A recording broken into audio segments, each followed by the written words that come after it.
আজকের ব্লগটা যারা যারা আমার মতো নতুন নতুন রেস্টুরেন্টে গিয়ে খেতে পছন্দ করো তাদের জন্য। আজ চলে গেছিলাম নতুন একটা ধাবার খোঁজে, যেটা নৈহাটি হালিশহরের মাঝখানে কল্যাণী হাই রোড দিয়ে গেলেই তোমরা ডান সাইডে দেখতে পাবে। সেটা হচ্ছে কেশারি ধাবা। যেমন অ্যাম্বিয়েন্স তেমন তার খাবার কোয়ালিটি আর স্টাফ বিহেভিয়ার, কোনো কথা হবে না। আর এত সুন্দর ব্যবস্থাপনা যে ভেতরে যদি ভিড় হয় তোমাদের কিন্তু দাঁড়িয়ে থাকতে হবে না, বাইরে সিটিং এরিয়া আছে যেখানে বসে তোমরা ওয়েট করতে পারবে।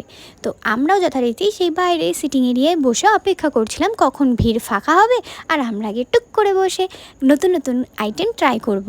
আজ যেহেতু আমার বসা ছিল তো আমি ভেজ খাই, ননভেজ আইটেম ট্রাই করতে পারিনি। তো ভেজ আইটেমের মধ্যে আমরা নিয়েছিলাম বাটার নান আর পনির বাটার মশালা। তো যথারীতি ভীষণ পরিমাণে টেস্টি ছিল আর অ্যাম্বিয়েন্স তো মানে ওই দেখে আধা মুগ্ধ হয়ে গেছিলাম।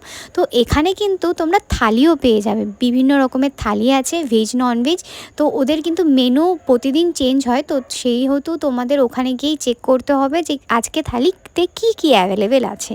তো তোমরা এখানে কে কে আমার ভিডিও দেখে ওখানে ভিজিট করেছো অবশ্যই কমেন্টে জানিও, আর কে কে ভিজিট করে এসেছো আগেই অলরেডি তারাও জানিও, আর কে কে যাবে ভাবছো সেটাও আমাকে জানিও। তো আমরা তো ঘুরে এসেছি, খেয়ে এসেছি, ভীষণ ভালো লেগেছে, আমরা দ্বিতীয়বার আবারও যাব। আমি তোমাদের ওখানকার ফোন নাম্বার আর মেনু ডিটেলস সব শেয়ার করে দিলাম, তোমরা পজ করে দেখে নাও কি কোনটা খাবে। ও হ্যাঁ, যারা থালি অর্ডার করবে তারা কিন্তু 12টা 12:30 থেকে 5:30টার মধ্যে যেও। এবার আমি বাড়ি যাই, টাটা বাই বাই।